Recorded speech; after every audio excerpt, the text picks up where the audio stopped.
hello लोगोफोर नोंथांमोनखौ आरोबाव आंनि बे गुबुन मोनसे गोदान भिडिअ फरायहरबावबाय आसा खालामो नोंथांमोना भिडिअखौ मोजां मोनगोन होननानै बर'नि फैनो गोनां गोबां आबुं सावथुन आरो बर' एलबाम्सफोरनि बागै मिथिबाय थानो थाखाय नोंथांमोना गिबियावनो आंनि गोदान चेनेलखौ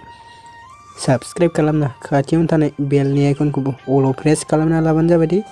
जाहाथे आंनि गोदान भिडिअनि नटिफिकेशनफोरा नोंथांनियाव थाबैनो सौहैदो लोगोफोर आरो नोंथांमोननिसिम गुरै खावलायहरनाय जाबाय लोगोफोर भिडिअफोरा गोरोन्थिफोर जालाङोब्ला निमाहा होगोन होनना आसा खालामनाय थाबाय एक्चुअली नोंथांमोना मिथिखाबाय जानांगौ टाइटेल एबा थाम्बनेइलाव नायनानै आं दिनै मानि सायाव आपडेट लानानै फैदों स' लोगोफोर दिनै आं मोनसे बर'नि मुंदांखा एक्टर्स बिथांमोननि मोनसे मिउजिक भिडिअनि सायाव आपडेट लानानै फैदों स' लोगोफोर बे मिउजिक भिडिअखौ जोंहा बर'नि मुंदांखा एक्टर बिथां प्रेक्टिकेल बसुमतारीनि चेनेलाव आपल'ड खालामदों लोगोफोर स' नोंथांमोना बिथांमोनखौ गासिबो मोजाङैनो सिनायखायो जानो हागौ ना लोगोफोर एक्चुअली नोंथांमोन बे अफिशियेल मिउजिक भिडिअनि टाइटेलानो जाहैबाय कलेजाव फरायबाय लोगोफोर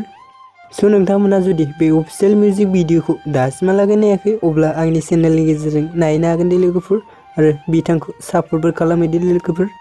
दानिया फैदो लोगोफोर बे अफिशियेल मिउजिक भिडिअनि सायाव एसे मिथिना लादिनि स' लोगोफोर बे अफिशियेल मिउजिक भिडिअनि कास्टिंफोरानो जादों बर'नि मुंदांखा एक्टर्स बिथांमोन प्रेक्टिकेल अनिल मनीषा प्रीति नंजू आरो रोमेन लोगोफोर बे अफिशियेल मिउजिक भिडिअनि डाइरेक्टरा सोर होननानै बुङोब्ला बर'नि मुंदांखा एक्टर्स बिथां प्रेक्टिकेल बसुमतारीयानो लोगोफोर एक्चुअली नोंथांमोन बे अफिशियेल मिउजिक भिडिअनि सिंगारा सोर होननानै बुङोब्ला राहुल नार्जारी लोगोफोर स' लोगोफोर बे मिउजिक भिडिअनि रिलिक्स एन्ड टुना सोरनि होननानै बुङोब्ला बे राहुल नार्जारीयानो लोगोफोर कोरियोग्राफार हिरेम्ब ब्रह्मा